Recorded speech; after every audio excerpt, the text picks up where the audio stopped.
I think we got about 170, 180 kilometers of trails in the Warwick Snowmobile Club. We cover Kamlaki, Reese's Corners, into Forest, Port Franks, Thedford, and then Warwick Township, Watford, and then our neighboring clubs like the Strathroy Snow Blizzards and the Exeter Snowmobile Club.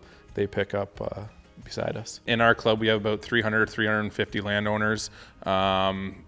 These trails have been around for years, but say a piece of land changes names, we approach the landowner, give them an idea of what happens and what we need out of them. So really we just need them to sign a contract saying that they give us permission to ride on their land, and then they're covered by insurance, and we stake our trails and it goes from there.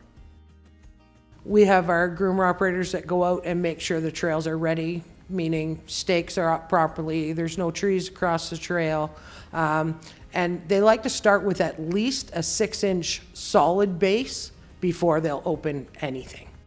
It started out, or we have two of them actually, they started out as just regular tractors. We took the tires off them and installed tracks on them instead of the tires, and then we have what we call a snow drag behind that gets towed behind the tractor. It's like a road grader but meant for the snow. So yeah, it just kind of cuts the hard spots and the bumps out of the snow and smooths it out and levels it out behind it. So it all depends on the amount of snow that we get around here. At the start of the year, you just kind of want to, we call it taking off the plow tops, so worked ground kind of thing from the farmers. We level that off, and then when we start getting snow, we want to start packing the snow in and making that base, that 6-inch base that we want, and then it all goes up from there. They say if we have a really busy weekend, there'll start to be a lot of moguls or bumps in the trail, so then we'll groom it a bit deeper and level everything off. It all depends on the snow conditions as well. It is the best winter we've had for a while. Last year, I think we were open 2 days and it wasn't good. We just opened it because people get the itch, and if you don't open the trails, they want to go on them anyways.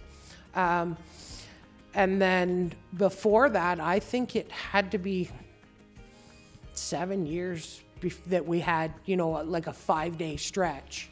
It hasn't been good. Years gone by, we had lots, like the trails were open all season, and now we just get a few weeks. So this year's been very good. We had 2 full weekends and the week in between. We've closed the trails now to try and preserve it for the weekend. So if we leave the trails now and nobody rides on them and it freezes at night, it'll keep that solid base that we're after. And then if we get a little bit more snow, then we could possibly open them again on the weekend. So if the trails are closed, no one's allowed to run them. It's actually illegal to be on them, and out of respect for our landowners, we really try and emphasize that if they're not open, that we don't go on them.